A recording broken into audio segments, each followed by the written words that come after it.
Hi, good afternoon class. Today we're going to learn new topic, political system in Malaysia.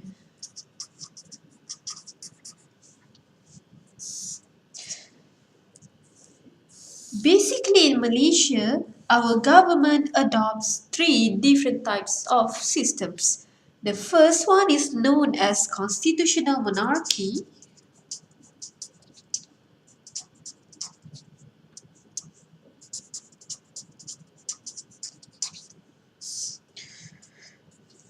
The second system is parliamentary democracy.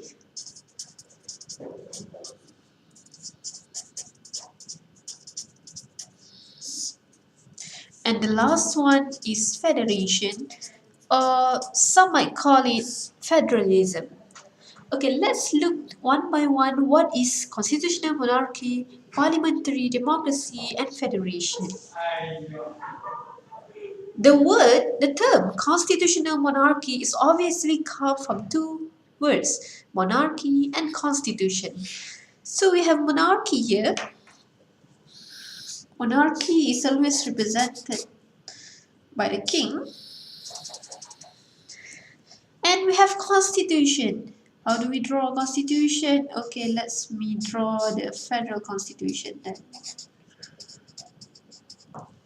Okay, so constitutional monarchy comes from two words, monarchy and constitution. What does it mean?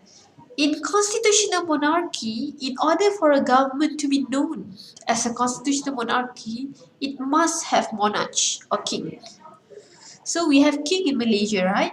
And this is the unique feature of Malaysia. We have 9 kings in Malaysia, and we are the only country in the world has more than one king. Other country either they have one king or they don't have king at all. So we have monarch. In fact, we have 9 monarchs in Malaysia, and one of them will serve as Yang di-Pertuan Agong, and they will rotate among these 5 kings every 5 years. However, if you look at some countries like Saudi Arabia or Brunei, they also have king, but their system is not known as constitutional monarchy. Yet it is known as absolute monarchy or kingdom. Why? Because in Malaysia, even though we have king, but this king, the power of this king is not absolute.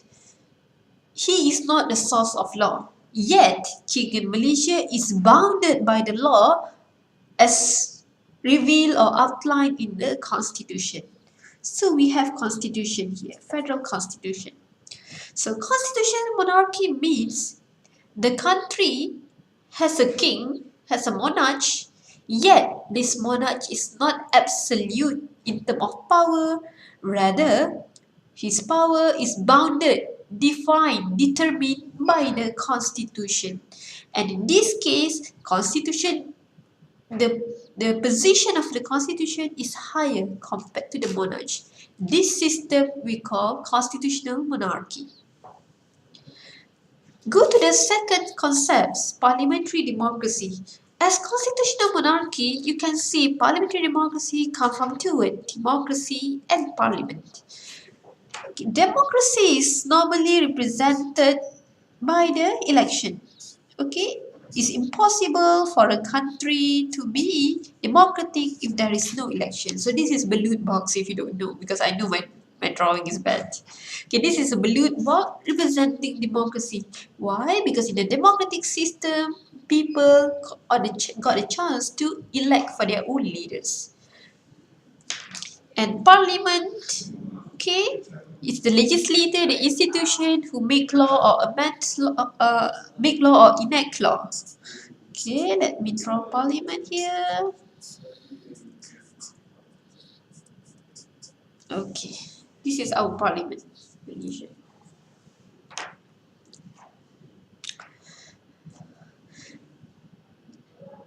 So in democracy system, we have people as the source of power.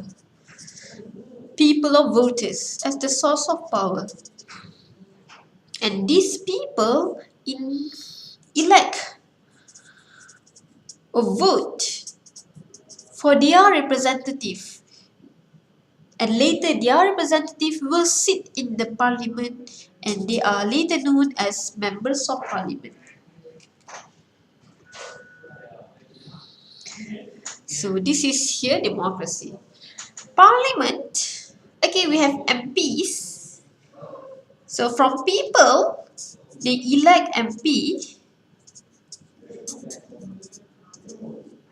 and some of the MPs together with the senators will form a cabinet.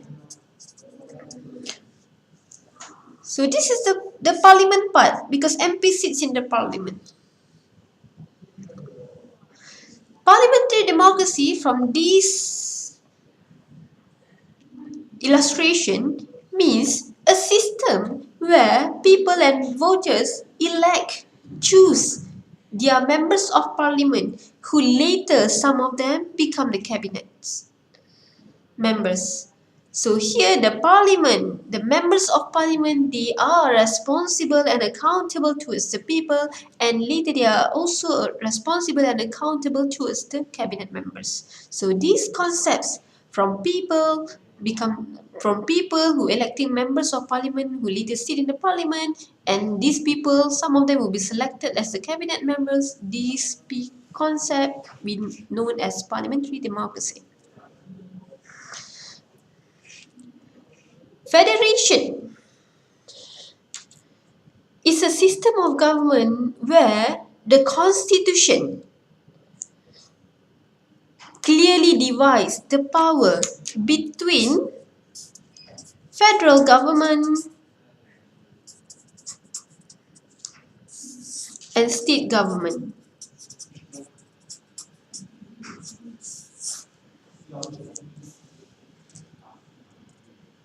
The constitution clearly specified what are the jurisdiction that falls under the federal government and what are the jurisdiction that fall under the state government.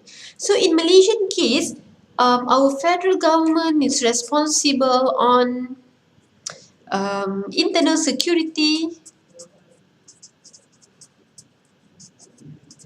okay, foreign affairs, what else? Economics, and so on. So these are the jurisdiction under the federal government which other layer of government such as state government cannot interfere. It is the Malaysian government who take care if there is any terrorist attack in Malaysia. It is the federal government, Malaysian government, who send the diplomats and make diplomatic relationship with other countries. Okay, tackle the foreign affairs issue. It is the federal government who responsible in the economic development of Malaysia. Okay, the inflation rate and so on, unemployment rate and so on, it is under the responsibility of the federal government. While the state government is responsible in some other areas, such as Islamic law,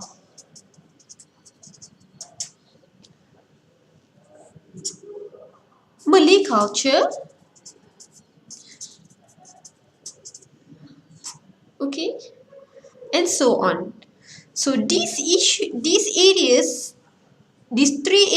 absolutely fall under the federal government, which state government cannot interfere at all, and these two areas falls under the jurisdiction of state government, which federal government cannot interfere at all. However, there are certain areas, okay, that federal government and state government can cooperate together. This area we call concurrent list or common list. Okay, such areas, if I can give you examples such as scholarship, education, health. So when it comes to scholarship, federal government can offer scholarship or educational loan to students. Okay, currently JPA, PTPTN are doing. State government, okay, also can offer scholarship and educational loan to its citizens, okay, through many of them doing it through yayasan or the foundation, the state foundation. Okay, so both can cooperate. When it comes to um, education itself, for example, so federal government can establish, can build schools, can national schools, national university. And on the other hand, okay, state government also can also establish their own school and university, okay, such as UNICEF is Selangor State University, okay, it's not belong to the federal government. So in this area, both of them can cooperate. So in sum, there are three political system practiced in Malaysia. The first one is constitutional monarchy, where we have the monarch who is ruling the country, but his power is determined by the federal constitution. Second, we have parliamentary democracy, where the people elect their own representative to the parliament, and this later the members of parliament become part of the cabinet. And the last one, we have the federation, which is the system that divides the power between federal government and state government. So that's it.